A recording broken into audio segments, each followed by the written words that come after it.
Baik, kita tunggu. Ini masih baru berapa ya? 26 ya yang hadir. Mas Ketua mana Mas Ketua? Halo Mas Ketua kelas. Ada Pak. Ya Pak. Yang tidak bisa hadir berapa Mas? Yang baru konfirmasi ada 5 orang Pak. 2 orang sedang bekerja, 3 orang lagi perjalanan ke SB Surabaya Pak. Ya, baik Mas. Kita tunggu sekitar 5 menit ya. Kalau tetap ini ya nggak apa-apa, kita mulai saja. Kita tunggu 5 menit lah.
Baik, kita mulai Mas Mbak. Mas Mbak yang baru gabung silahkan on cam ya Mas Mbak. Baik, kita mulai Mbak. Assalamualaikum warahmatullahi wabarakatuh. Waalaikumsalam warahmatullahi wabarakatuh. Selamat malam Mas Mbak. Mohon maaf lahir dan batin dulu ya. Selamat Lebaran, selamat Idul Fitri. Yang masih di kampung halaman tolong angkat tangan Mas Mbak. Yang liburannya kurang tolong angkat tangan. Oh, sudah di kampus semua. Sudah di Surabaya semua. Baik. Saya akan mulai dengan ini. Baca berita, Mas Mbak. Baca berita ya. Kita mulai dengan baca berita.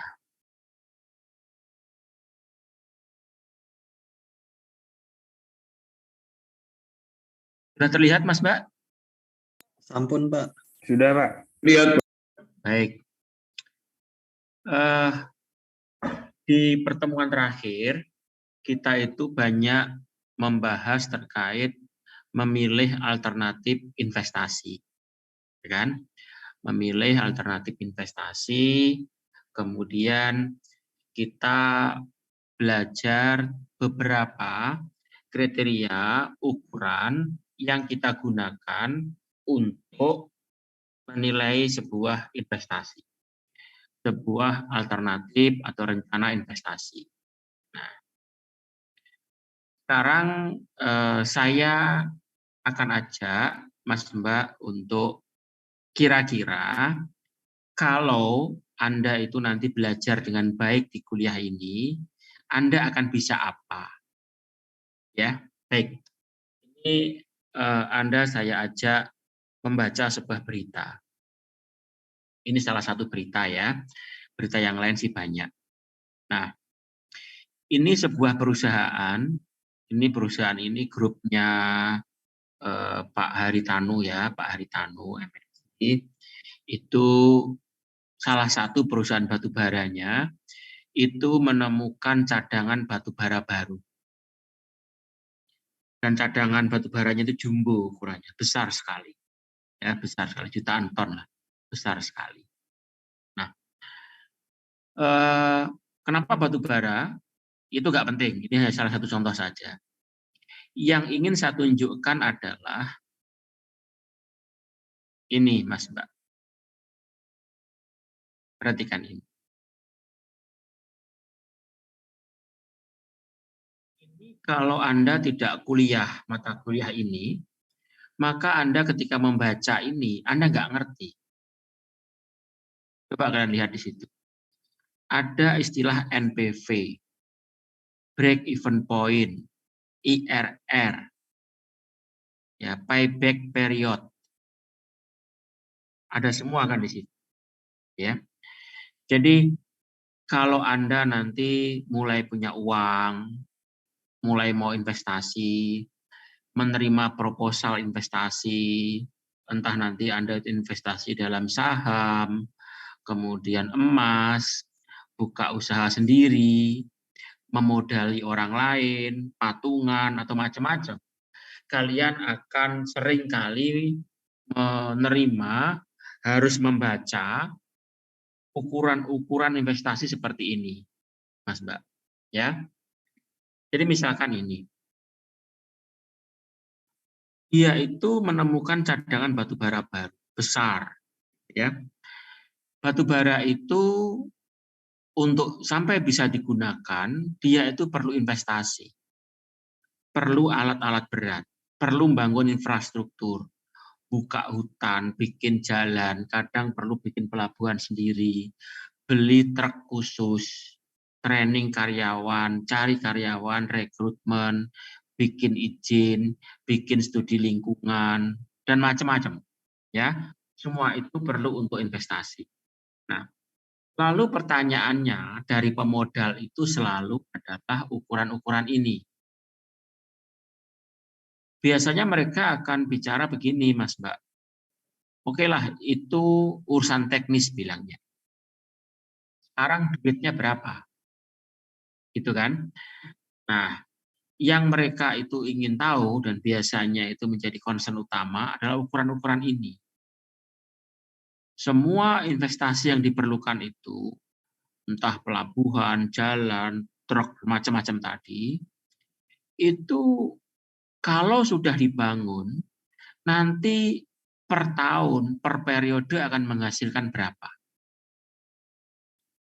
Setiap tahun kita harus bayar pajak berapa, bayar maintenance berapa, pengeluaran BBM berapa, THR berapa, dan macam-macam. Semua itu akan digambarkan dalam cash flow. Ya, cash flow. Gambaran besarnya uang yang keluar ataupun yang diterima. Kemudian semua itu akan kita hitung dalam net present value. Semua uang yang masuk ataupun yang keluar itu, sepanjang bisnis itu akan berjalan, 10 tahun ke depan atau 20 tahun ke depan, itu net present value-nya berapa?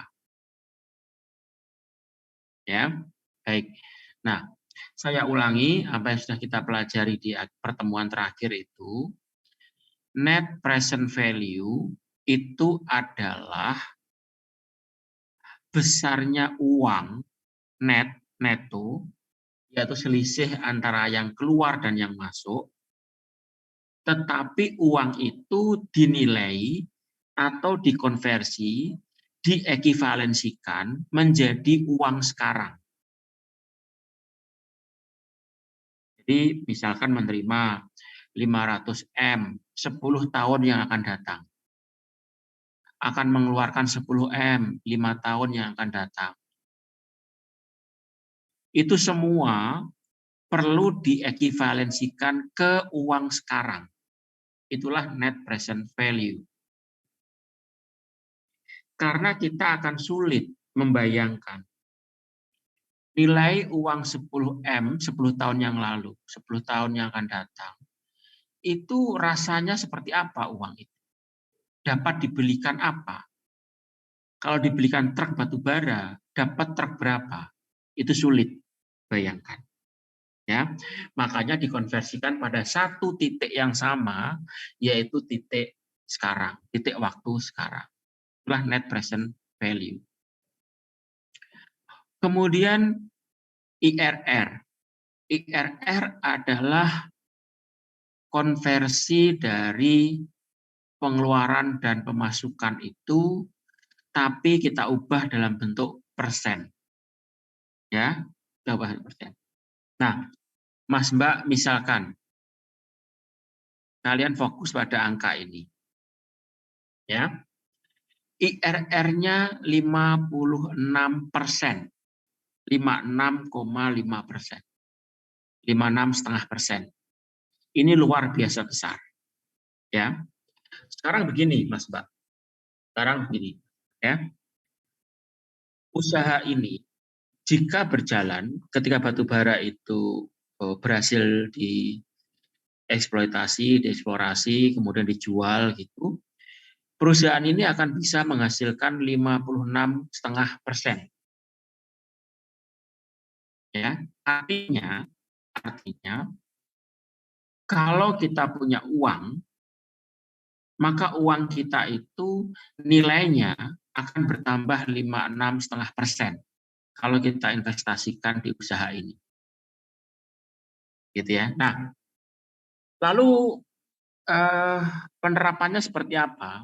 Kegunaannya itu gini, Mas Mbak. Saya nggak punya modal. Ya, saya nggak punya modal. Perusahaan sebesar ini pun dia masih kekurangan modal untuk bisa menghasilkan ini. Maka dia akan cari pinjaman, cari modal. Ya, cari modal. Lalu ada ke bank.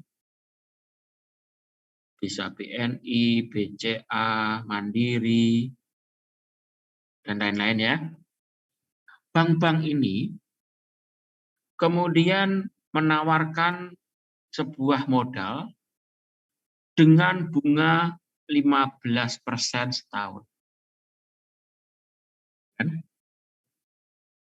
Nah, karena kita sudah menghitung IRR-nya sebesar 56,5%, maka dengan minjam modal dengan bunga 15%, nggak masalah. Karena dengan bunga 15% yang harus kita bayar, kita akan bisa menghasilkan 56,5%. Masih untung 40%. Ya, Mas Mbak. Sekali lagi di sini saya ingin menanamkan pemahaman ke Mas Mbak semua bahwa pada banyak kondisi hutang itu bagus. Ya, saya ulangi Mas Mbak ya. Pada banyak kondisi hutang itu bagus. Karena hutang itu adalah modal, Mas Mbak. Modal. Perhatikan perusahaan ini. Kalau dia tidak dimodali oleh bank-bank ini, maka dia tidak akan bisa menghasilkan usaha yang bisa memberikan keuntungan bersih 40% setahun. Karena dia nggak punya modal. Dia cari modal di bank-bank itu, dan bank itu meminta bunga 15%. Usaha dia, IRR-nya 56,5%. Dia masih untung 41 kan, 41,5%.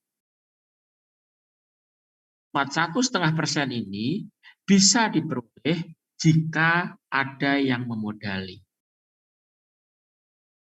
Dengan kata lain, 41,5% per tahun itu bisa diperoleh oleh perusahaan itu jika ada yang menghutangi. Dengan kata lain, 41,5% itu bisa diperoleh kalau perusahaan itu mau berhutang. Gitu ya, mau berhutang. Baik, Mas Mbak, silahkan nanti kalau punya waktu luang, ya, Amerika itu hutangnya 100% dari GDP.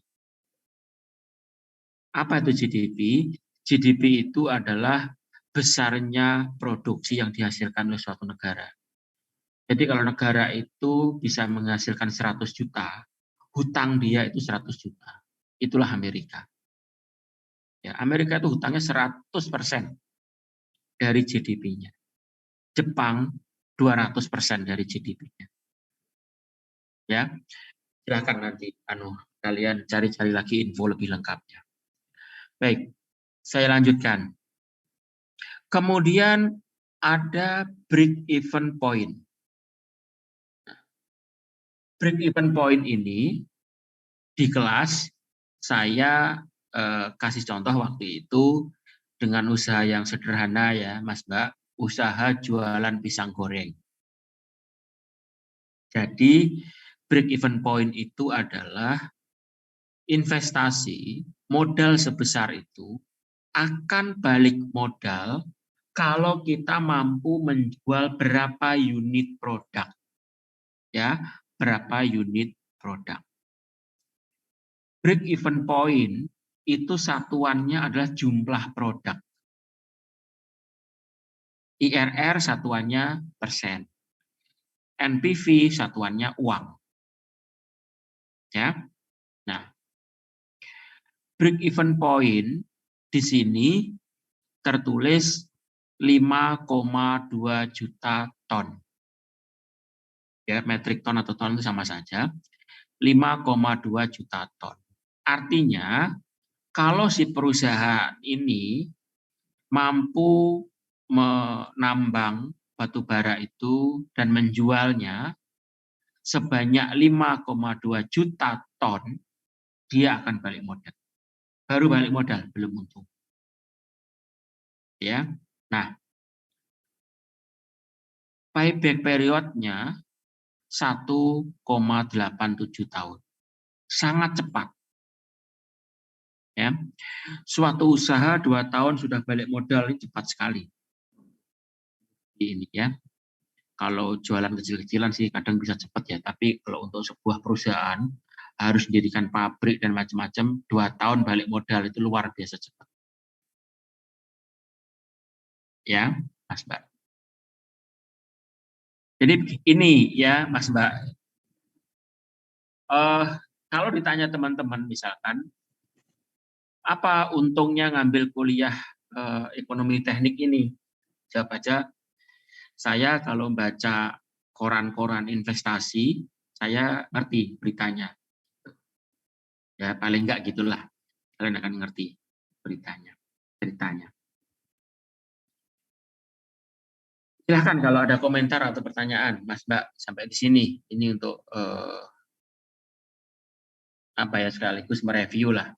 Review yang kita pelajari terakhir itu, sama saya ingin menunjukkan manfaatnya kalau kalian kuliah dengan baik di mata kuliah ini.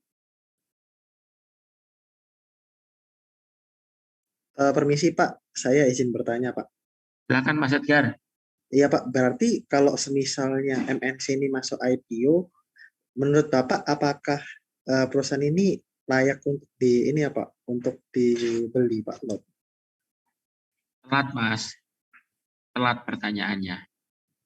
saham dia sudah terbang berapa, ada 100% ya setelah naiknya gara-gara berita ini. Mau saya tunjukkan toh? Browsing sendirilah, browsing sendiri.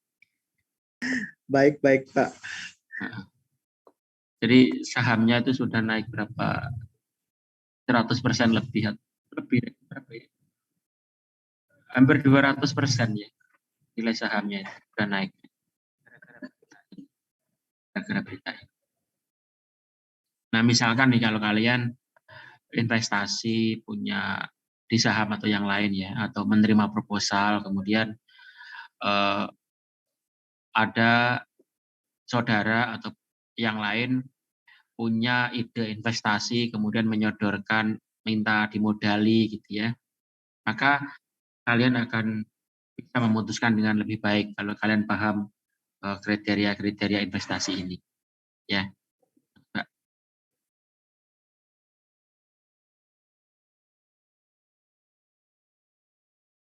Ada pertanyaan lain Mas Mbak? Silakan.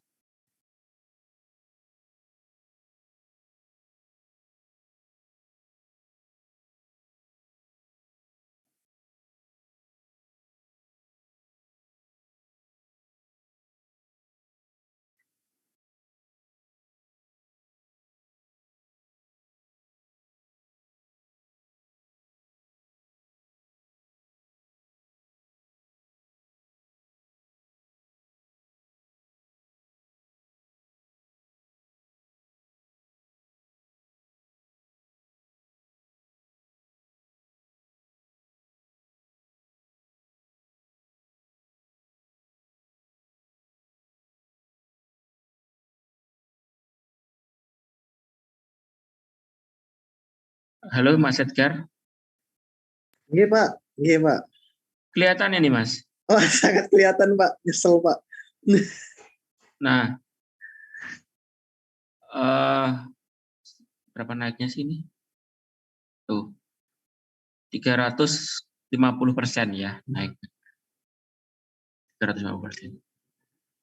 Jadi kalau kalian invest di sini 1 juta, ya jadi 3,5 juta. Berapa sih 300? Ya, kalian browsing sendirilah. Berita-berita semacam itu banyak. Hanya satu contoh ya. Tadi hanya satu contoh. Contoh yang lain banyak. Kayak misalkan kalau di TI itu kan sering ya anak-anak itu dapat tugas ide bisnis gitu. Nah, kita itu perlu menghitung semua itu, NPV, IRR, payback period, kemudian satu lagi apa tadi, break even point ya, break even point. Begini Mas Mbak ya, begini Mas Mbak. Di pelajaran terakhir waktu kita kuliah offline itu kan judulnya memilih alternatif investasi. Memilih alternatif investasi. Satu hal yang jangan dilupakan itu ya Mas Mbak, satu hal jangan dilupakan itu adalah suatu investasi itu kadang tidak dijalankan bukan karena dia jelek, bukan karena dia tidak menguntungkan, namun seringkali karena ada alternatif lain yang lebih menguntungkan. Ya, seringkali begitu, Mas Mbak. Jadi dalam banyak forum diskusi gitu saya sering mendapatkan komentar misalkan ya. Kenapa ide usaha sebagus ini kok tidak diterima proposalnya, kok ditolak, kok kalah gitu ya. Jadi bukan karena dia jelek, bukan karena dia tidak menguntungkan, tetapi ada ide lain, bisnis lain yang lebih menguntungkan. Ya, jadi jangan lupakan itu. Kalian bagus bisa menghitung NPV, IRR, payback period, dan lain sebagainya itu bagus, bisa itu. Tetapi jangan lupakan itu ya, bahwa suatu bisnis yang terpilih itu yang terbaik. Kadang yang baik pun kadang nggak dijalankan karena ada alternatif yang lain.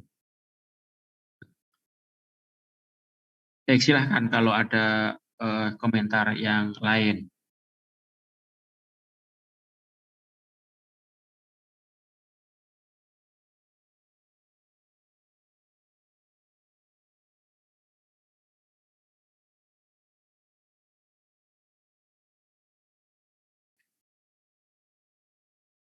Baik, kalau belum ada komentar, saya akan membahas satu kriteria yang belum kita bahas secara detail ya di pertemuan-pertemuan kuliah kita, yaitu payback period. Payback period. Mas Mbak, payback period itu satuannya adalah periode, jangka waktu. Di praktek itu sering tertukar dengan break even point. Sering tertukar dengan break even point. Ya, payback period itu sering tertukar dengan break even point. Break even point ini jangan lupa satuannya adalah unit produk. Bisa ton, bisa jumlah, bisa liter, ya, bisa unit. Kalau ini satuannya periode. Bisa tahun, bulan, dan lain-lain. Satuannya itu.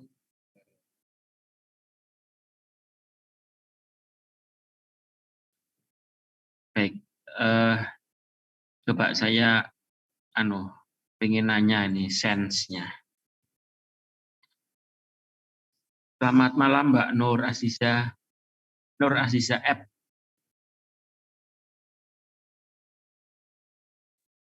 Selamat malam, Pak. Mbak Nur mudik kemana?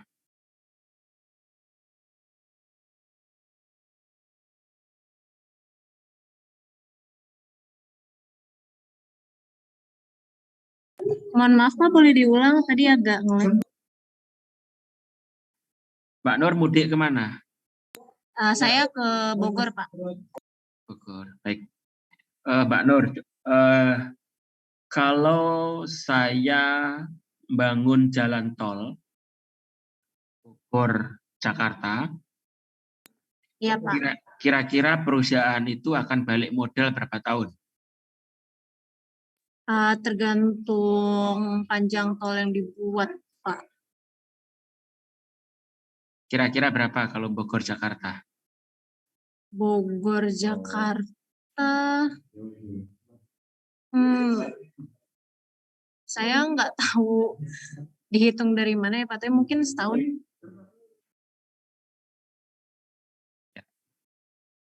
Karena Bogor Jakarta kan tidak terlalu jauh, Pak. Berapa Mbak tarifnya Bogor Jakarta tolnya? Di bawah 10.000, Pak. Di bawah 10.000. Baik, Mas Mbak. Tol itu rata-rata payback periodnya itu sekitar 20 tahun, Mas Mbak. 20 tahun. Ya. 20 tahun Mbak Nur, enggak setahun balik modal. Kecepatan. Iya, Pak. 20 tahun. Ada yang 30 tahun. Ya. Sekarang yang menjadi pertanyaan adalah perusahaan seperti apa yang mau bangun, kemudian 20 tahun baru balik modal. Ya. Enggak saya jawab itu, kalian cari jawabannya sendiri ya. Cari jawabannya sendiri. Jadi tol itu ada 20 tahun, ada 30 tahun baru balik modal. Bagi yang dulu sempat mudik, kemudian terjebak macet puluhan jam, 8 jam. Sekarang kan nggak macet lagi kan mudik itu. Gara-gara tol. Dan tol itu 20 tahun, 30 tahun baru balik modal. Ya. Itu informasi awal ya Mas Mbak. Nanti kalian silakanlah cari-cari info sendiri. Saya cuma mancing-mancing saja. Manas-manasi keingintahuan kalian kalau ingin tahu. Kalau nggak tahu ya nggak apa-apa. Jadi tol itu ada skemanya khusus karena payback periodnya terlalu lama. Baik, kita balik ke materi kita. Jadi payback period ini adalah kecepatan sebuah investasi itu bisa balik modal. Ya. Nah, kenapa ini kok sering tertukar dengan break even point? Karena break even point ini juga balik modal. Break even point ini juga balik modal. Tetapi satuannya unit. Jadi break even point ini adalah saya akan bisa balik modal jika mampu menjual berapa produk. Payback period, untuk bisa menjual sekian produk itu, saya butuh waktu berapa lama. Itu payback period. Ya. Kalau saya bangun tol Bogor-Jakarta, itu akan bisa balik modal kalau ada berapa juta kendaraan yang lewat tol saya. Untuk bisa mencapai sekian juta kendaraan yang melewati tol saya perlu menunggu berapa lama, itu payback period. Sekian juta kendaraan itu BEP atau break even point. Gitu ya Mas Mbak bedanya. Jadi supaya clear bedanya. Di praktek tertukar-tukar ya. Kenapa ya? Itu tadi alasannya. Sama-sama bicara tentang balik modal. Satunya itu unitnya, satunya adalah waktunya. Nah, ini definisinya sudah jelas lah, ya. Waktu yang diperlukan untuk balik modal.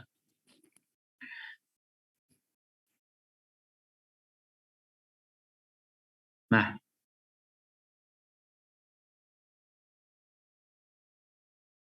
Mas Mbak, ini adalah ilustrasi sederhana. Ya, ilustrasi sederhana. Ini ada 6 periode. Ada 6 periode. Saya di periode pertama saya invest 10, kemudian periode kedua mulai menghasilkan. Ya, mulai menghasilkan. Nah, kita hitung kumulatifnya. 10, negatif 10 tambah 2, negatif 8. Tambah 3, negatif 5, dan seterusnya. Di periode kelima, yang semula negatif sudah menjadi positif. Maka payback periodnya adalah 5, yaitu yang semula negatif menjadi positif.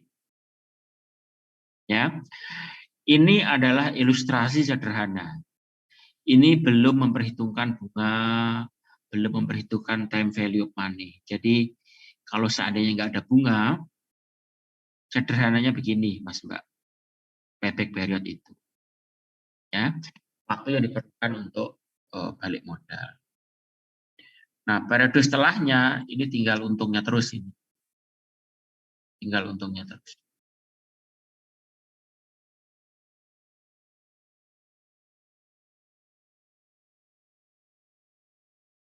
Nah, silakan Mbak Natasha, ada pertanyaan? Bertanya Pak, Ya. kalau tadi yang Bapak jelaskan kan modal awal kita minus 10, terus kenapa payback periodnya sudah dihitung saat sudah menghasilkan untung 1? Berarti itu, berarti memang dari minus 10 itu sudah terbayar begitu ya Pak? Ya, jadi di ilustrasi ini, misalkan kita keluar modal 10 juta ya Mbak Natasha ya, 10 juta. 10 juta itu bulan pertama lah, anggaplah bulan pertama. Itu mau buka toko misalkan. Bangun tokonya, nyiapin, ngecat, pasang iklan, izin, macam-macam lah. Itu butuh 1 bulan lah misalkan. Nah, itu semua butuh modal 10 juta. Ya, 10 juta. Bulan kedua sudah mulai bisa jualan. Bulan kedua untung 2 juta. Bulan 3 untungnya segini, ya. Nah, kita keluar uang 10 juta. Periode 2, 3, dan 4, itu total keuntungannya itu baru 7 ya Mbak ya. Modalnya keluar 10 juta, periode 2, 3, dan 4 itu baru untung 7 juta. Ya. Sehingga masih ada 3 juta tuh yang kita keluarkan dan belum balik uang itu. Periode kelima, bulan kelima, kita menerima untung lagi 4. Sehingga totalnya sudah 11. Untung 11, modalnya 10. Gitu. Jadi pada bulan kelima, modal kita itu sudah balik. Sudah tertutupi oleh laba yang kita peroleh dari usaha kita. Gitu. Jadi kalau kita ditanya, berapa Pak waktu yang diperlukan untuk balikin modal? Jawabannya adalah 5 bulan. Gitu Mbak Natasha. Oke Pak, saya sudah paham. Terima kasih. Baik. Gitu ya, Mas Mbak. Jadi ilustrasinya begitu Mas Mbak, payback period itu. Nah,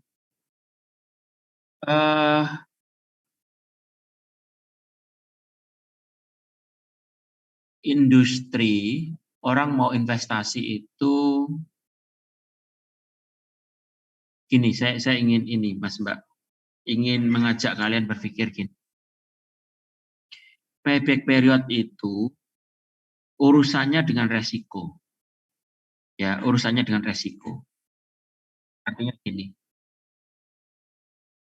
NPV, kemudian IRR, BEP, itu kan tidak bicara resiko ya. Artinya gini, kita berasumsi bahwa negara ini baik-baik saja. Nah, kita berasumsi negara ini baik-baik saja. Maka IRR sekian persen itu akan berlangsung selama 10 tahun, nggak masalah, karena negara ini diasumsikan baik-baik saja. Terus NPV segitu dengan asumsi bisnis ini berjalan 10 tahun ke depan. Dan negara ini baik-baik saja. Itu kan ya? Sekarang kita kan begini. Siapa yang menduga Rusia akan perang sama Ukraina, misalkan? Gitu kan? Banyak bisnis di Eropa itu termasuk Rusia, Ukraina, dan sekitarnya Polandia, dan macam-macam. Akhirnya akan sangat berbeda dengan proyeksi. Yang semula diduga keadaannya baik-baik saja, kemudian tidak baik-baik saja. Saya akan kasih contoh produk yang sangat akrab dengan Mas Mbak semua di sini. Indomie. Indomie. Ya. Coba saya tanya. Halo Mas Daris, Mas Ripki Daris. Ya Pak. Pernah makan Indomie Mas? Ya pernah Pak. Indomie itu bahan bakunya apa Mas? Dari tepung Pak. Tepung beras, tepung ketela, atau tepung apa? Tepung tapioka kalau nggak salah. Tapioka itu apa?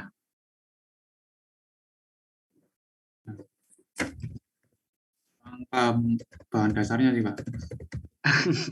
Nggak usah googling Mas apa. Oh, Pak.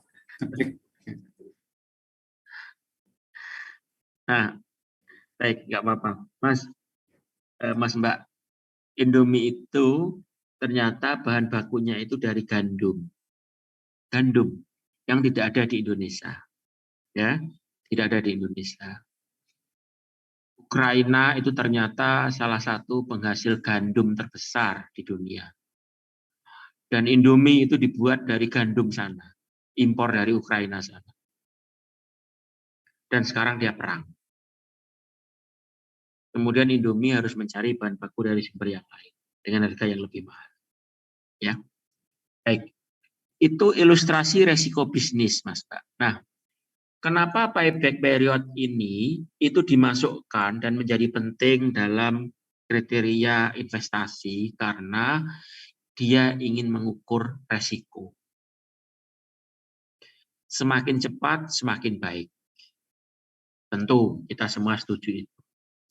Tetapi begini, Mas Mbak, payback period ini kadang digunakan juga sebagai kriteria yang sifatnya go and not go.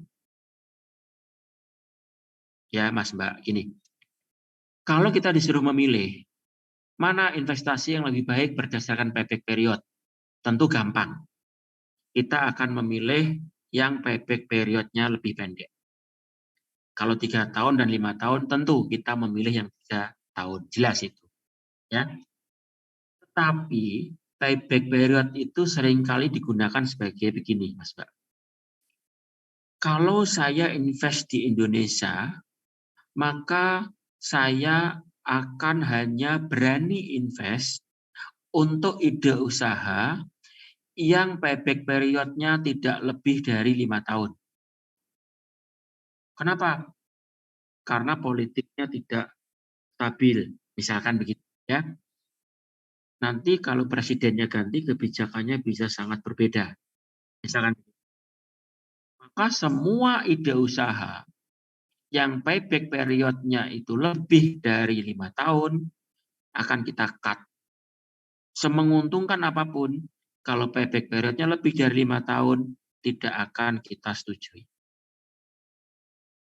Kadang seperti itu, Mas Mbak, kadang.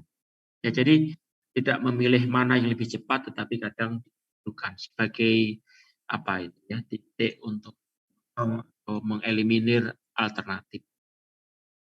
Lebih dari sekian tidak kita. Itu ya, kadang begitu.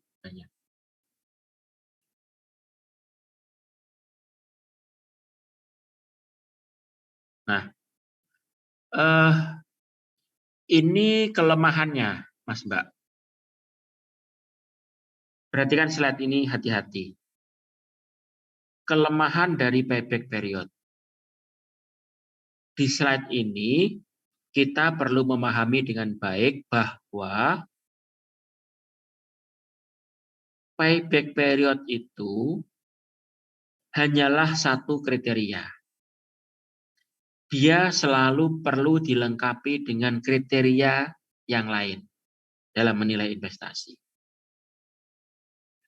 Perhatikan 2 contoh ini, Mas Mbak. Ya, perhatikan 2 contoh ini.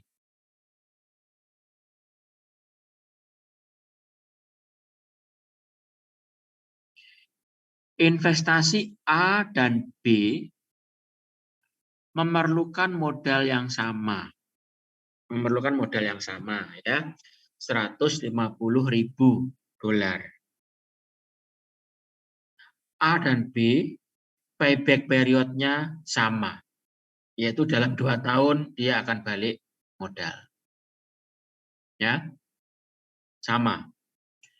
Nah, tetapi periode setelah payback period berbeda. Investasi A jauh lebih menguntungkan dibandingkan investasi B. Tetapi itu tidak tergambarkan dalam payback period. Ya, sama-sama 2 tahun, tetapi tingkat menguntungkannya seberapa untung ide usaha itu tidak tergambarkan dalam payback period.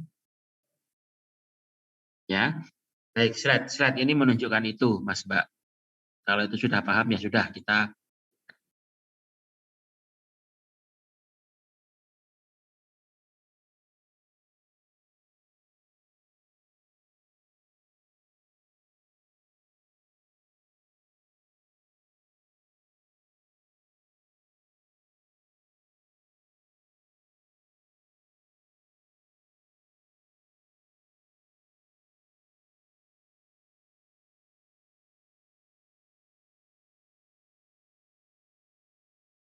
Silahkan Mas Mbak. Silahkan dipikirkan. Akan saya minta ya beberapa dari kalian opininya seperti apa.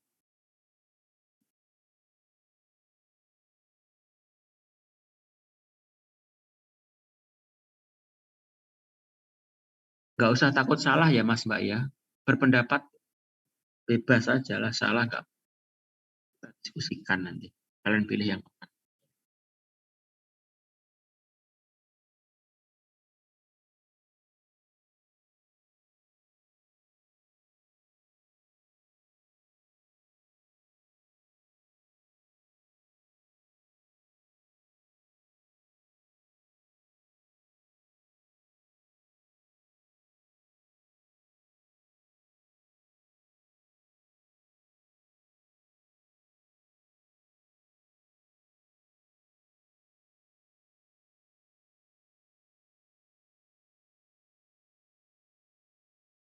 Yang di tabel itu adalah inflow-nya atau labanya atau keuntungannya yang di tabel itu. Sedangkan modalnya tidak ditulis di tabel itu. Modalnya sama, 6.000 dua-duanya. Anggaplah di periode ke-0 itu butuh modal 6.000. Kemudian setelah bangun pabrik dan lain-lain itu, keuntungan yang diperolehnya akan seperti itu.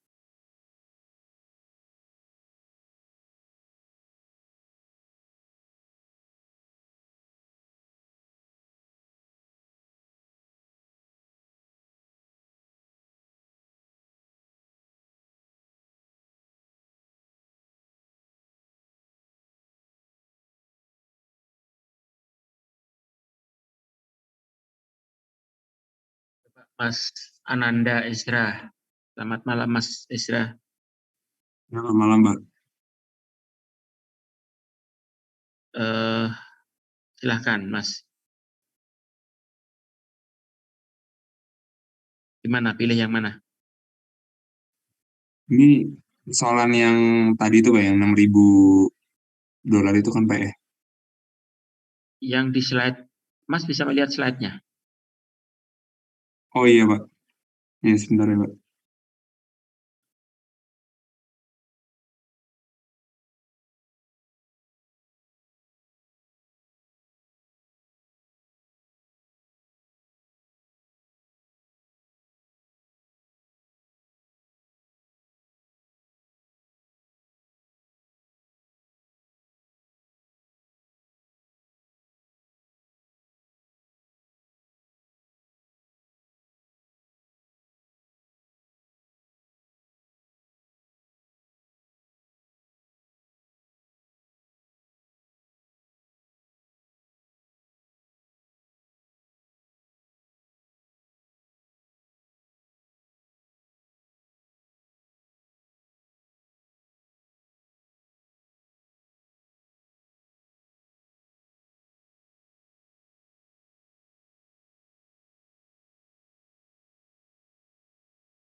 Iya Pak, mungkin izin jawab Pak ya.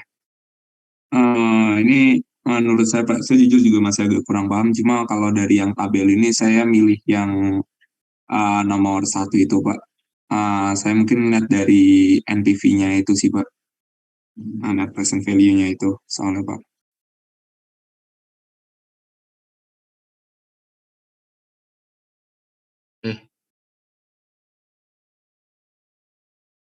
Salah ya slide-nya ya.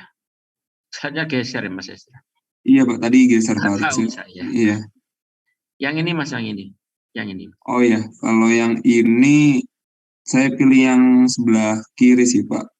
Kalau saya, dari saya pribadi soalnya payback periodnya lebih cepat sih Pak, 3 tahun udah gitu Pak, udah kebayar utang.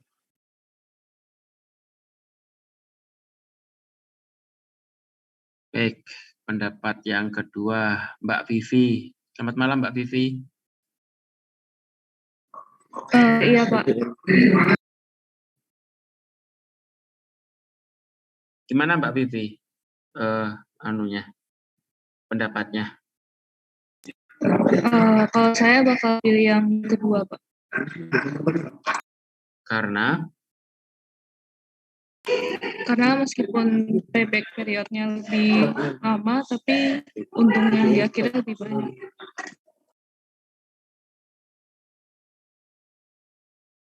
ya.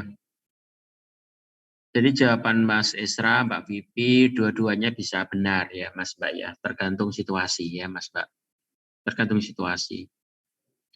Jadi kalau situasi baik-baik saja gitu, maka kita akan memilih yang kedua. Karena keuntungannya luar biasa, jauh lebih besar dibandingkan yang pertama.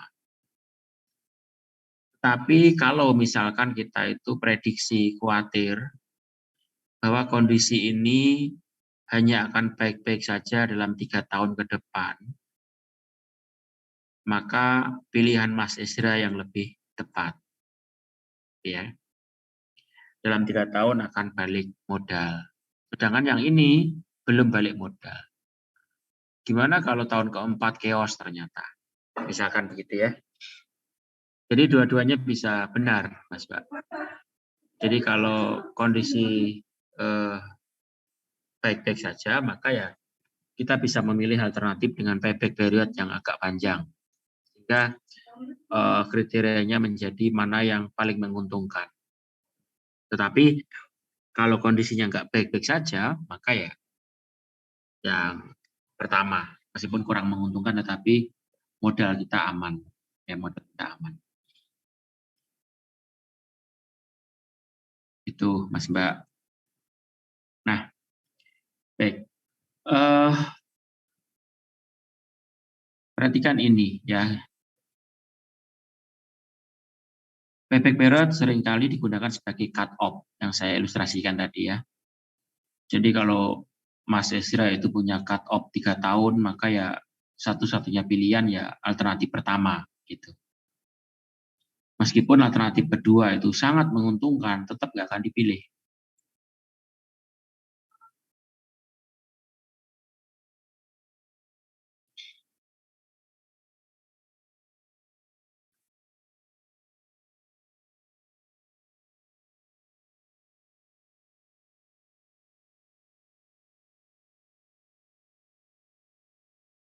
Ini sama Mas Mbak slide ini. Jadi slide ini sekali lagi hanya ingin mengulangi lagi pemahaman bahwa payback period itu hanya bicara periode balik modal. Tidak bicara seberapa menguntungkan. Ya. Penting Mas Mbak, makanya diulang-ulang. Payback period itu hanya bicara seberapa cepat dia balik modal. Tetapi tidak bicara seberapa besar keuntungannya. Itu Mas Mbak. Sehingga diperlukan pelengkap yang lain.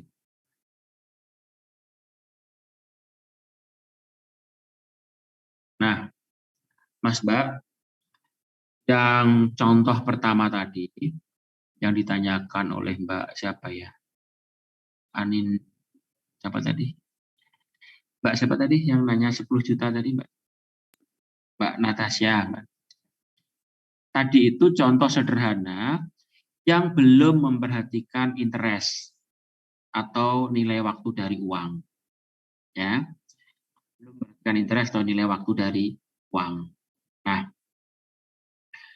kalau di dunia nyata, di kasus realnya, selalu akan pakai interest, selalu akan pakai bunga, selalu memperhitungkan time value of money. Nah, istilah lain dari memperhitungkan bunga itu adalah discounted. Ya. Nah, Mas Mbak, perhatikan di sini.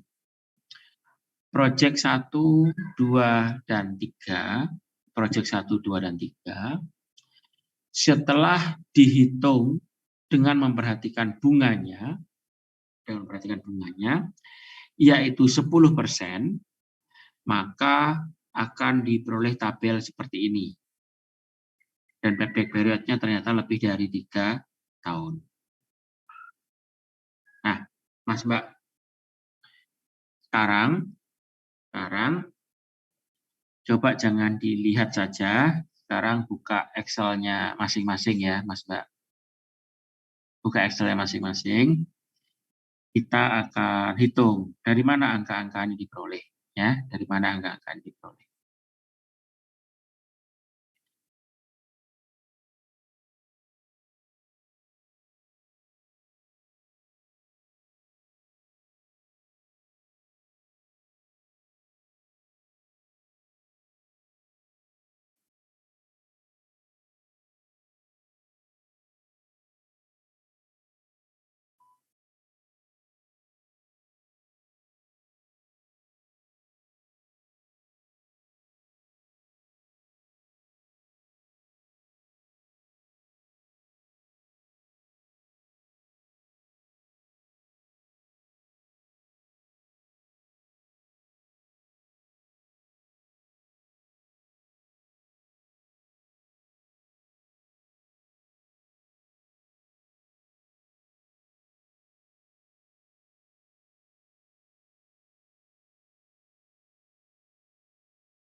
Apakah Excel saya sudah terlihat, Mas Mbak?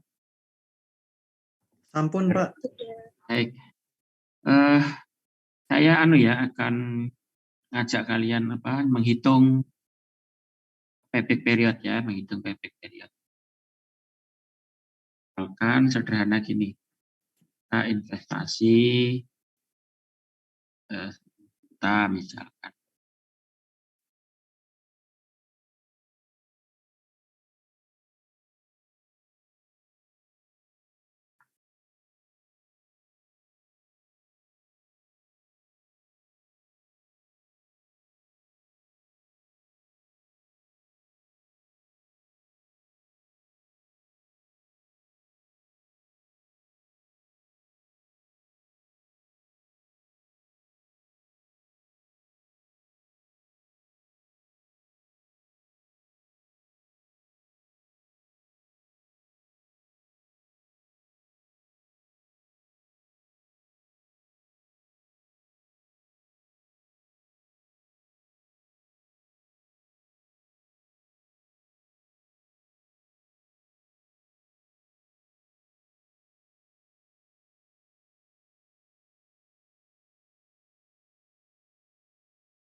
Baik, Mbak.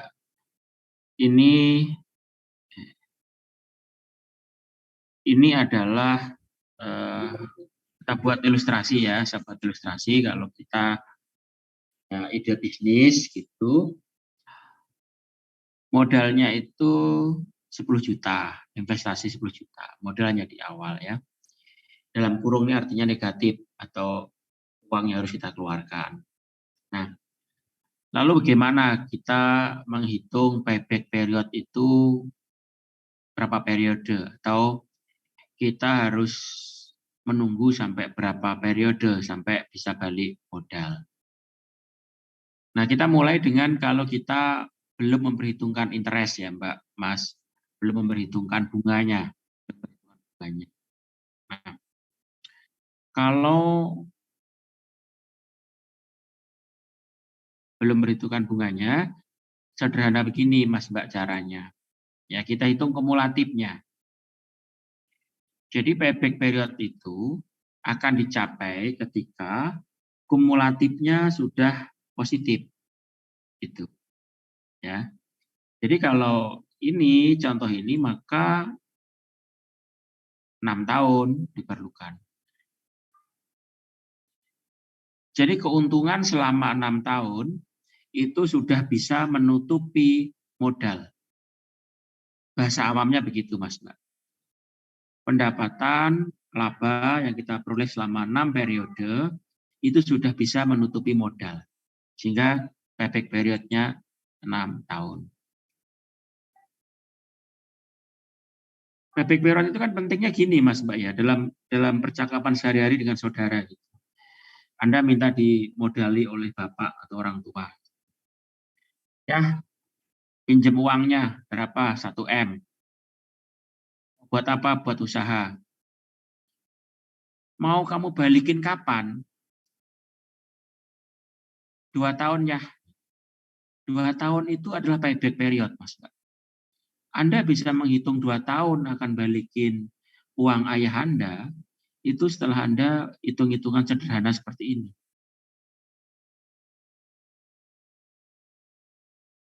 Ya, pinjam uangnya, kapan baliknya? Ya kapan-kapan ya. Kan nggak gitu toh. Kan nggak gitu. Kalian akan menghitung ini, maka Anda akan punya dasar yang kuat. Kalau ayahnya ngerti ya ditanya, mana coba hitung-hitunganmu, kok bisa janji balikin modal dalam 2 tahun. Ya inilah perhitungannya, Mas Mbak. Ya. Baik, sekarang kita lanjutkan dengan kalau ada interest-nya, ada time value of money-nya. Kalau di kasus nyata selalu pakai interest, Mas Mbak. Selalu pakai bunga. Misalkan pakai 10 tahun, 10% ya, 10%. Kalau pakai 10%, kalau time value of money, maka nilai uang di masa depan itu sebenarnya lebih rendah.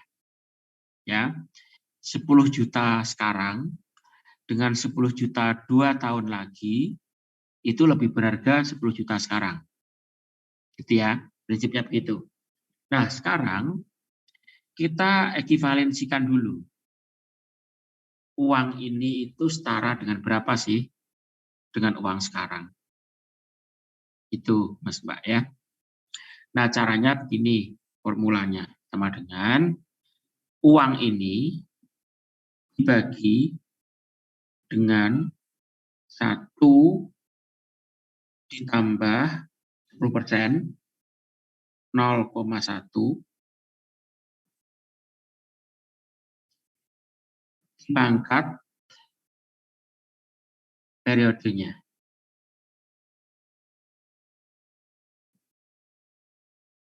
Itu, Mas Mbak. Kalau Anda menghitung bunga kan gini, toh.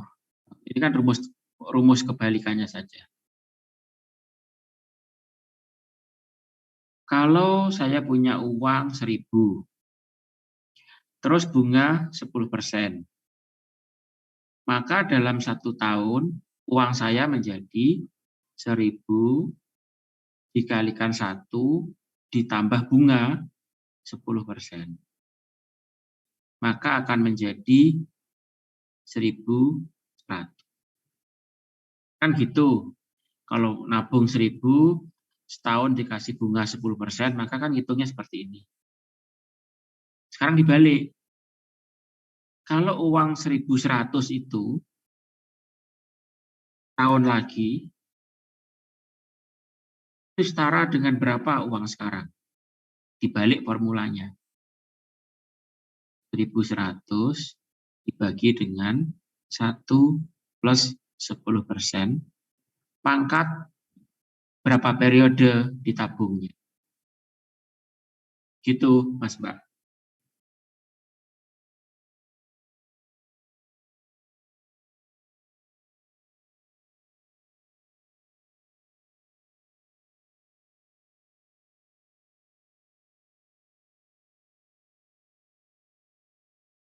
Nah, uang-uang ini adalah uang yang ekivalen dengan uang di periode ke-0. Artinya, Mas Mbak, artinya ya, 1 juta di periode ke-7 misalkan, itu nilainya ekivalen dengan 513.000 uang sekarang. Itu. Nah, lalu gimana cara ngitung payback periodnya? Sama, kita pakai kumulatif.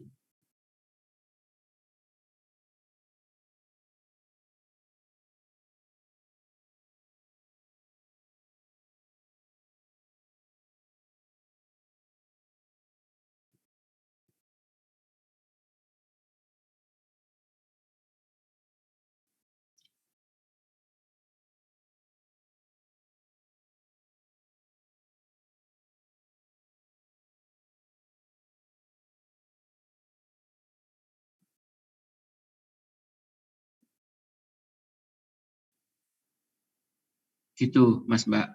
Ada pertanyaan sampai sini?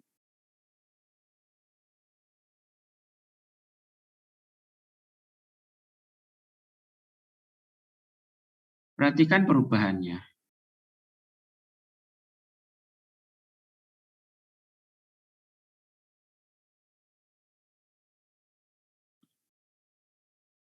Semula payback periodnya itu 6, sekarang menjadi 7. Setelah interestnya itu diperhitungkan.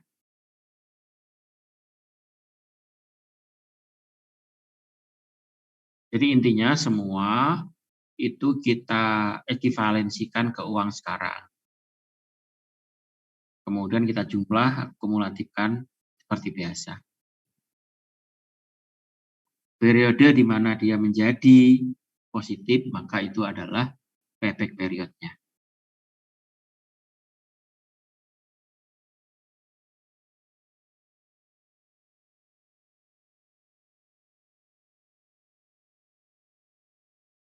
Ada pertanyaan, Mas Mbak?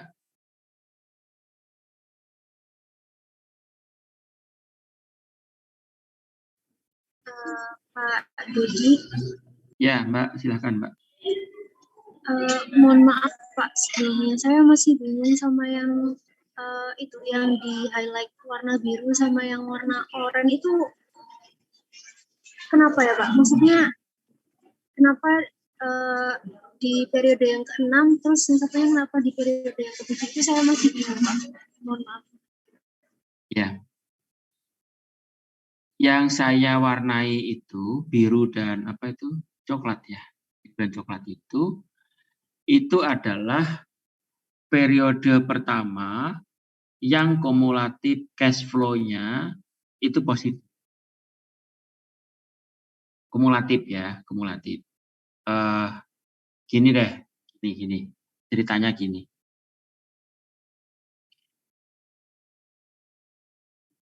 Mbak RC bisa melihat Excel saya, Mbak? Bisa Pak. Saya besarin ya. Nih. Gini Mbak maksudnya ya, maksudnya gini. Yang ini dulu ya, saya jelasin yang ini. Baik. Misalkan Mbak RC itu buka usaha toko online lah. buka usaha toko online. Mbak Ersi itu perlu mengeluarkan modal 10 juta. Ya, perlu mengeluarkan modal 10 juta.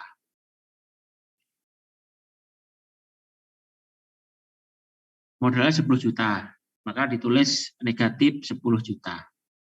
Ya. Sampai sini bisa ngikuti ya Mbak Ersi ya? Iya, bisa Pak. Butuh modal 10 juta.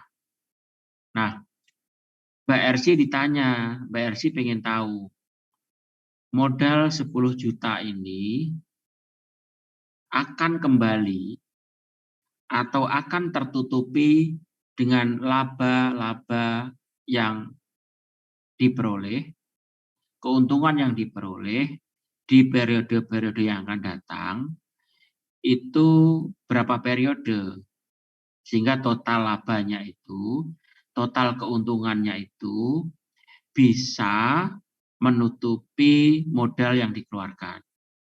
Ya, Mbak Ersi sudah mengeluarkan uang 10 juta. Mbak Ersi pengen kembali uang ini, balik modal gitu. Ya, minimum balik modal lah. Nah, Mbak Ersi pengen tahu diperlukan berapa periode untuk bisa balik modal itu.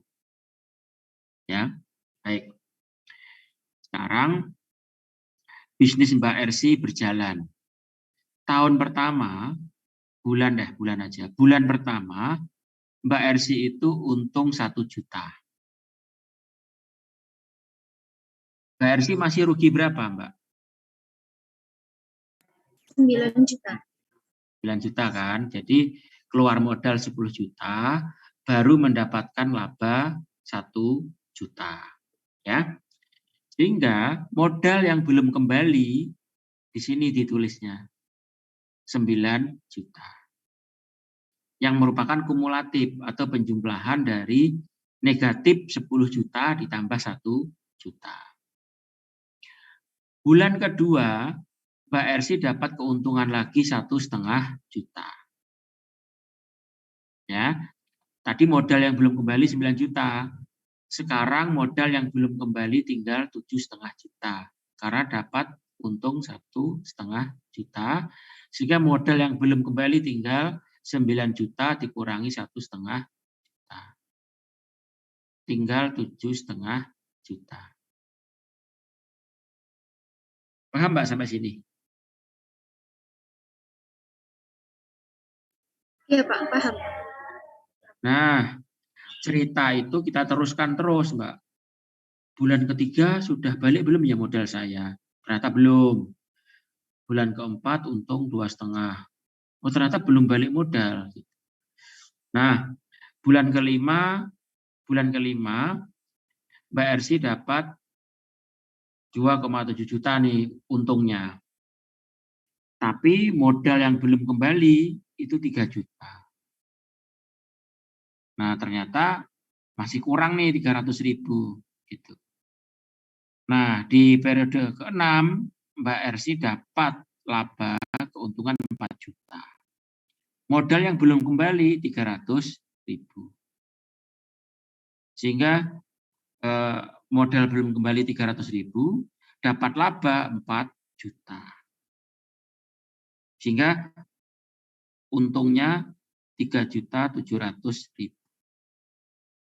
Artinya pada periode ke-6 total keuntungannya kalau dijumlah itu sudah lebih besar dari modal yang dikeluarkan. Nah, itulah periode buyback period. Jadi kenapa ini saya tandai biru? Karena pada periode itu total keuntungannya itu sudah melebihi modal yang dikeluarkan. Ini juga sama.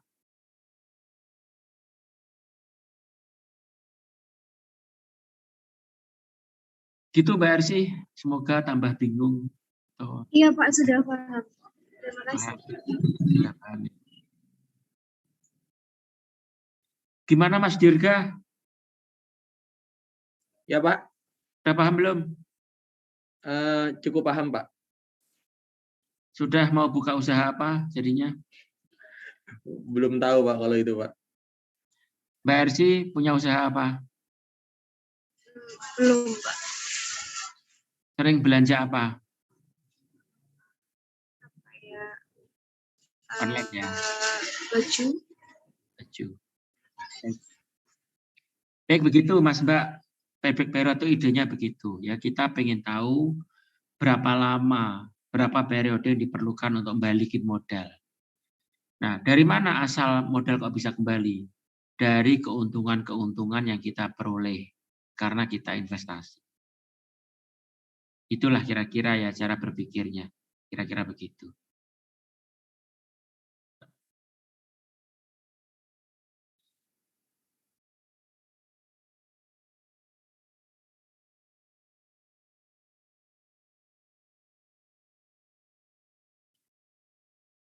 Nah, silakan Mas Dimas, ada pertanyaan apa?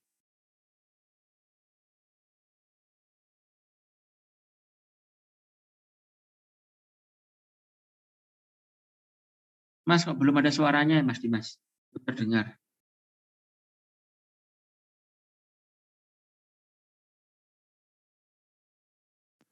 Tes. Ya, terdengar Mas. Silakan Mas. Oke, baik Pak. Saya izin bertanya Pak.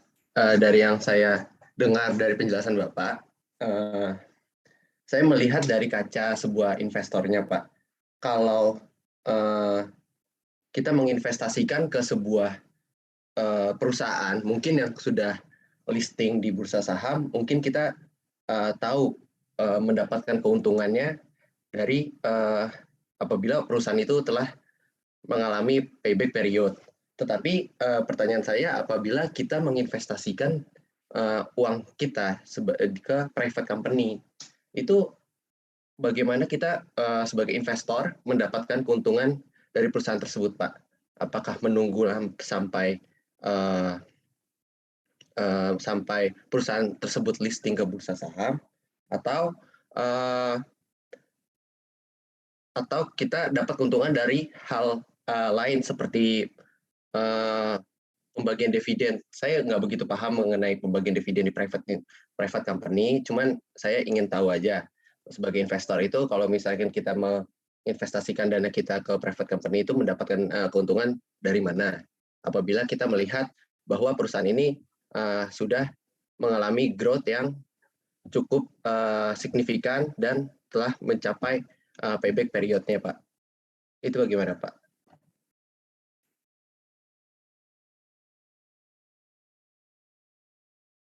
Baik, terima kasih Mas Dimas ya.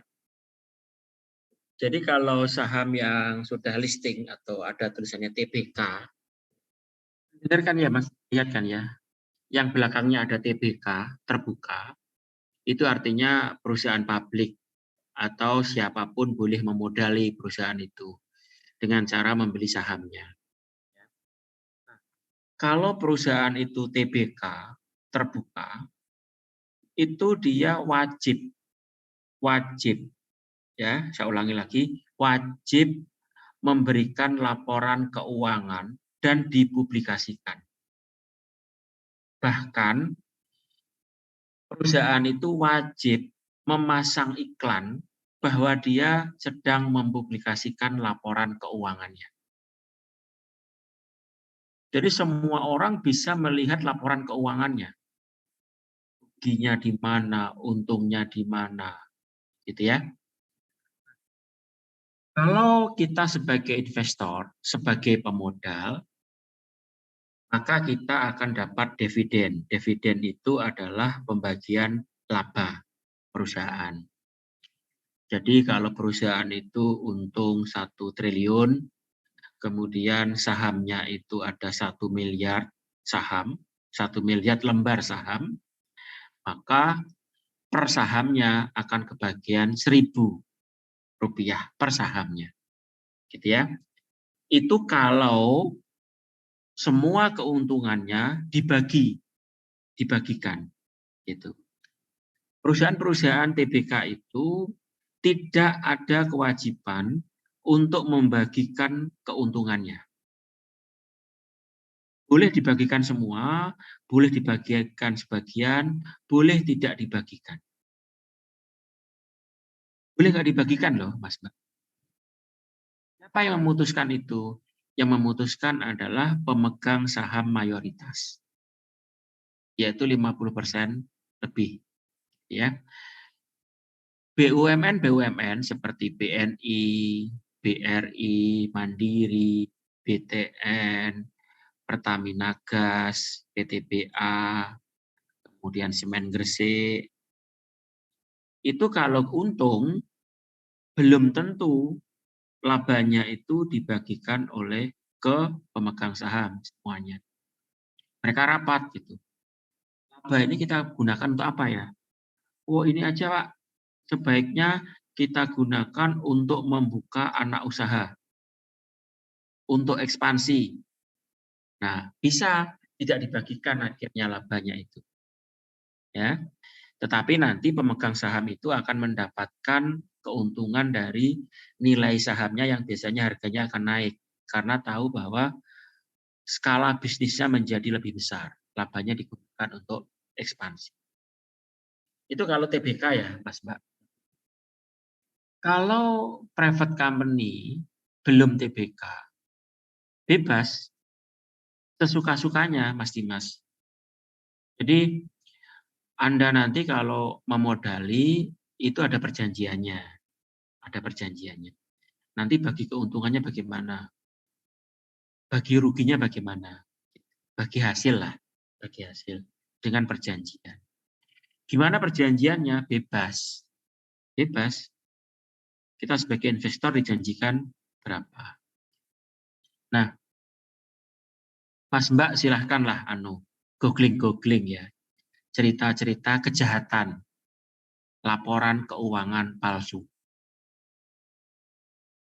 Ada Mas Dimas, laporan keuangan itu palsu ada. Untung dibilang rugi, supaya labanya tidak dibagi, di PDW gitu. Atau sebaliknya, bisnisnya rugi dibilang untung, supaya investornya berbondong-bondong memodali. Ada juga seperti itu. Jadi makanya yang boleh membuat laporan keuangan itu nggak sembarangan.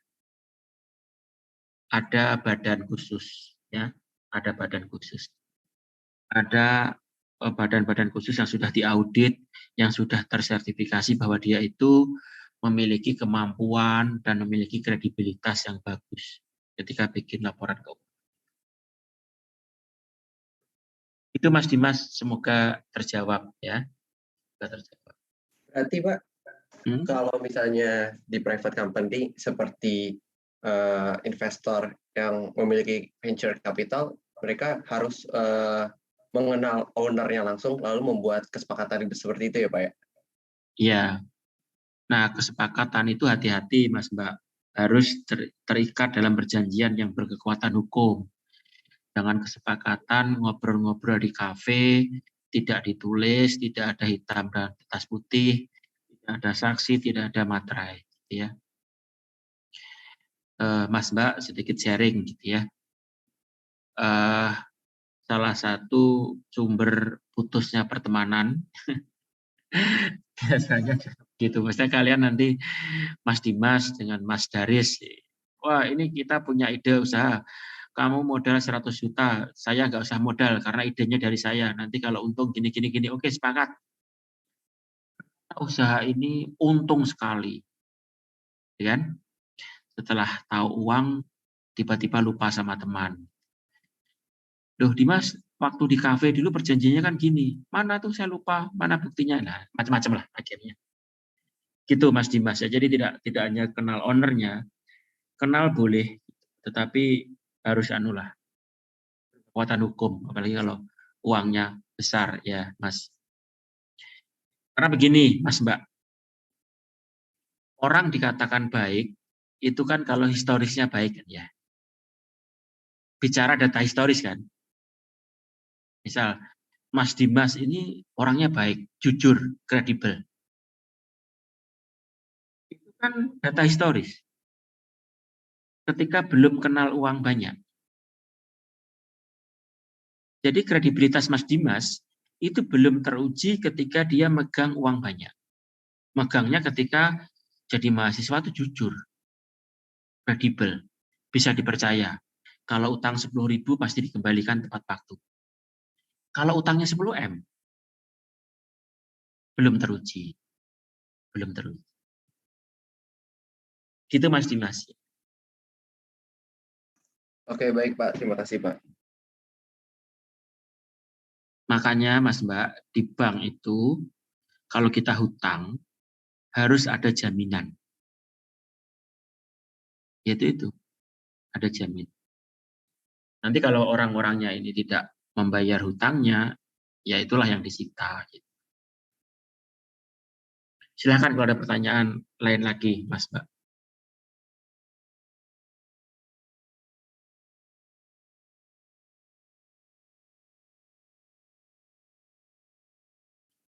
Baik, kalau tidak ada,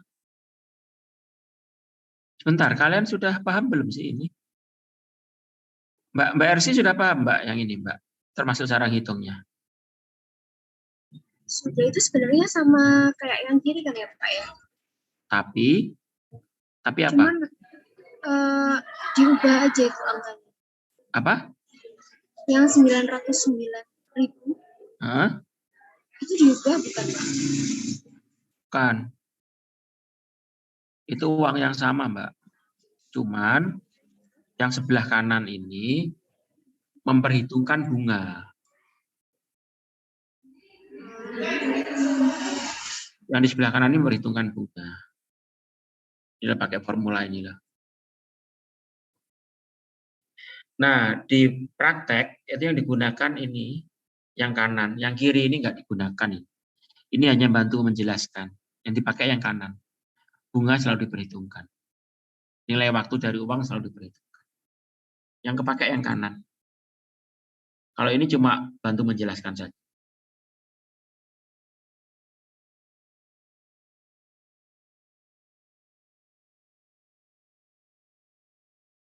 Itu yang 1 plus 0,1 itu berarti dari sananya ya Pak ya? Enggak dari sananya, itu ya ngitung bunga biasa. Dari sononya itu sono mana Mbak? Maksudnya rumusnya. Apa kalau misalkan case tertentu nanti berubah lagi gitu Pak? Tetap. Mbak Erci bisa ngitung bunga?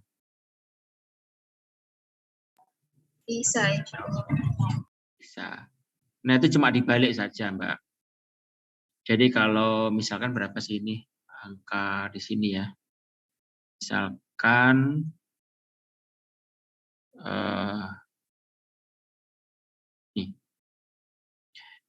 misalkan uang 3 juta tapi diterima 8 periode yang akan datang, itu setara dengan uang berapa sekarang? Nah, kalau bunganya itu 10%, maka 3 juta itu setara dengan 1,399 juta. Jadi, semua pendapatan laba-laba ini semua dikonversi ke uang sekarang. Tuh.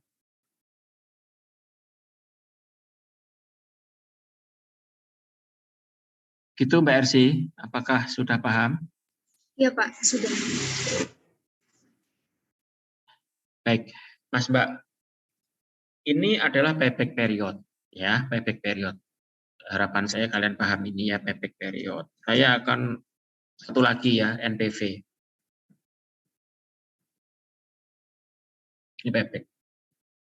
Nah, NPV itu adalah net kan? NPV itu kan net. Net itu kan artinya bersih lah, jumlah bersih. Net present value. Net itu bersih, present itu nilai sekarang. Ya. Net itu bersih, present itu nilai sekarang.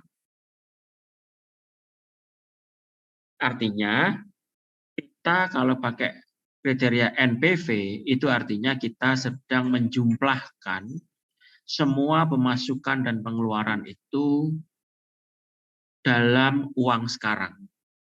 Dalam uang sekarang. Artinya semua uang itu perlu dikonversi menjadi uang sekarang. Perlu dikonversi menjadi uang periode ke-0.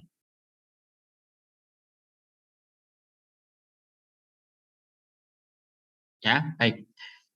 Lanjutkan dengan contoh yang sama.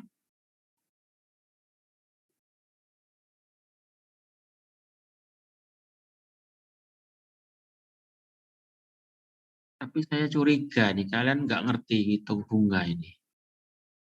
Semoga kecurigaan saya benar ini. Ya, saya jelaskan sedikit lah.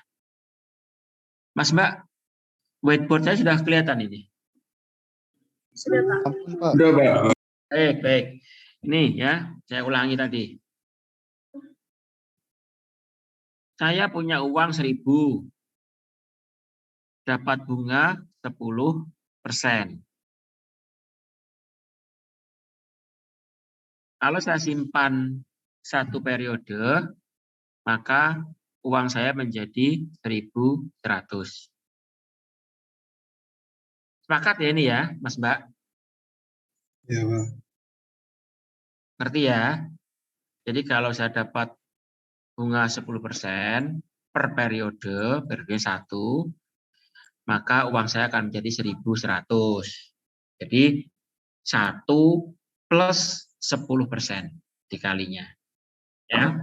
Atau formulanya adalah 1.000 dikali 1 plus 10%. Ini yang disebut sebagai BRC tadi dari sononya. Dari sononya itu kosakata yang digunakan, saya nggak tahu asal-usul rumusnya, pokoknya dari sononya mau saya pakai untuk semua kasus. Pokoknya itu gitu artinya. Ya. Nah, ini saya jelaskan asalnya, Mas Mbak, formula itu. Kalau 1, maka ya 1 plus 10%. Kalau periodenya 2, maka ini nanti pangkat 2. Kalau periodenya 3, pangkat 3. Kalau periodenya 4, pangkat 4. Nah, sekarang dibalik. Cash flow itu diterimanya di periode-periode yang akan datang. Cash flow itu. Periode 2, 3, 4, 5, dan seterusnya. Nah, uang-uang yang kita terima di periode yang akan datang itu akan kita konversi menjadi uang sekarang. Di contoh ini, ya, di contoh ini, uang 1.100 yang kita terima di 1 periode yang akan datang, itu nilainya setara dengan uang 1.000 yang kita terima sekarang. Jadi 1.100 itu saya akan ganti, kita konversi ke 1.000 menjadi uang sekarang. Gimana caranya? Caranya uang ini kita bagi dengan 1 plus 10% pangkat 1. Karena periodenya 1. Kalau nggak percaya, ini dibagi ini akan ketemulah 1.000. Gitu, Mas Mbak. Ya, dari formula ini tadi. Baik, kembali ke Excel. Nah, di kolom yang berwarna hijau ini, itu adalah nilai ekivalensi dari cash flow-nya ini. Kalau kita konversi ke uang sekarang, itu nilainya ini. Itu masing-masingnya. Nah, lalu apa itu NPV? Ya. NPV, Net Present Value, itu adalah total, ya, total semua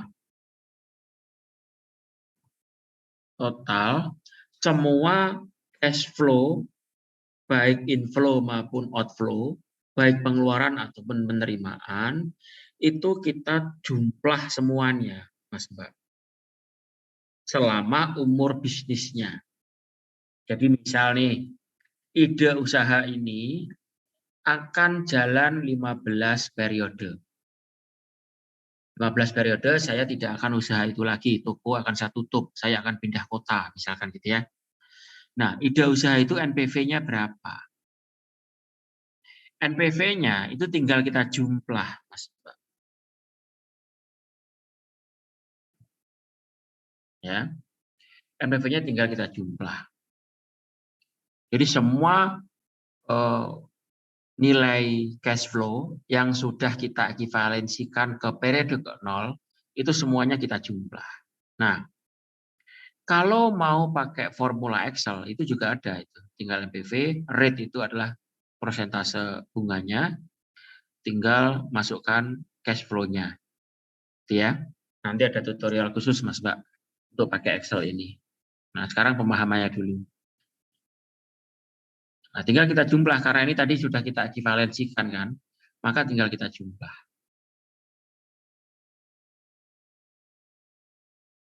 Nah, inilah NPV-nya, Mas Mbak. 5.500.000, 5,5 juta. Ya, 5,5 juta. Jadi dengan kata lain, total keuntungannya itu hanya 5,5 juta dalam 15 periode. Ya. Nah, kita bandingkan, Mas Mbak. Kalau ini kita jumlah, yang kolom 1 ya, kolom 1 kita jumlah.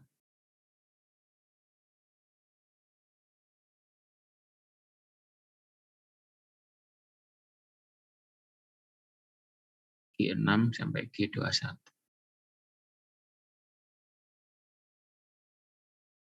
Jauh sekali kan bedanya ya, jauh sekali.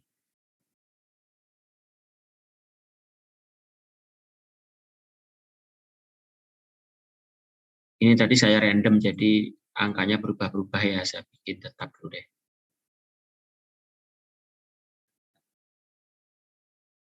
Jadi kalau memperhitungkan bunga, itu 8,5 juta. Kalau kita jumlah langsung, cara yang salah ini, itu 30 sekian juta. 30,7 juta.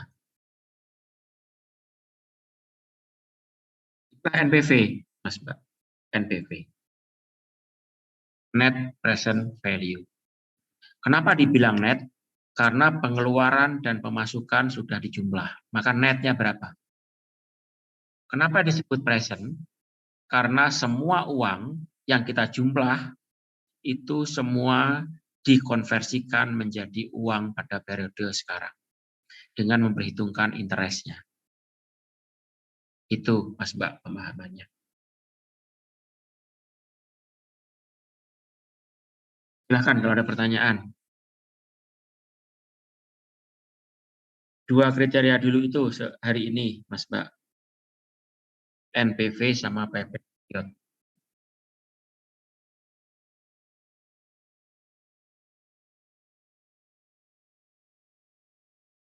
Selamat malam, Mas Naufal, Nur Hakam. Selamat malam, Mbak.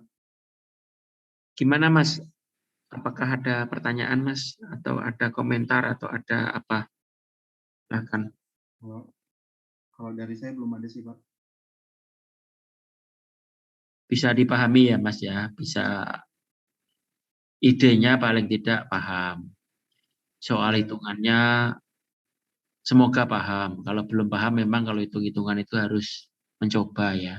Memang harus mencoba. Coba dulu lah. Mas Mbak, percayalah nanti kalau setelah lulus kalian akan ketemu kriteria-kriteria ini ya. Apalagi kalau kalian nanti mulai jadi bos gitu. Akan sangat sering diajak rapat pakai istilah IRR, NPV, payback period, NPV, indeks, macam-macam lah.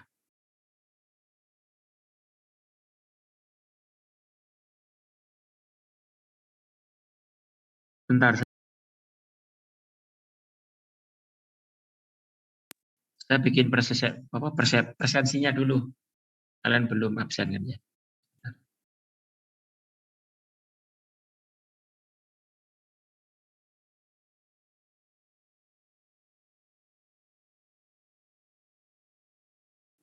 Pak, Silakan, Mbak.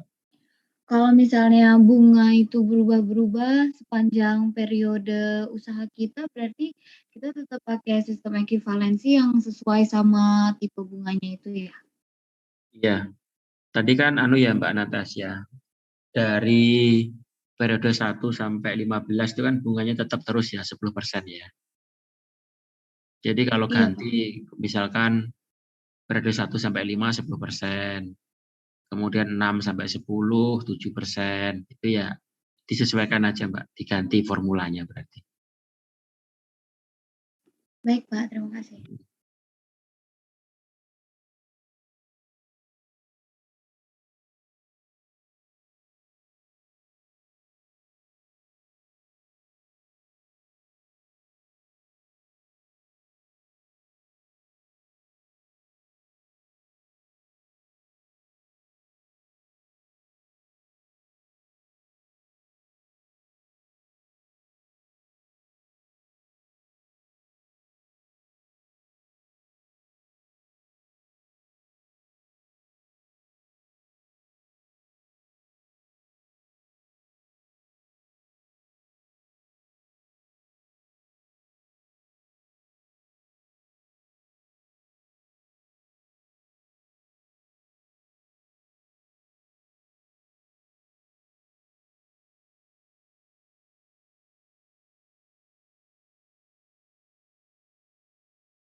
Masih gitulah Mas Mbak ya.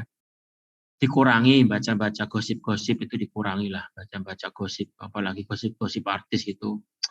Jauh-jauh lah, jauh-jauh baca-baca gitu ya. Mulai baca-baca tentang ya yang lah.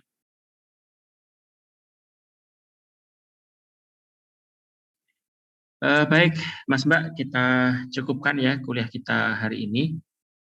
Selamat malam.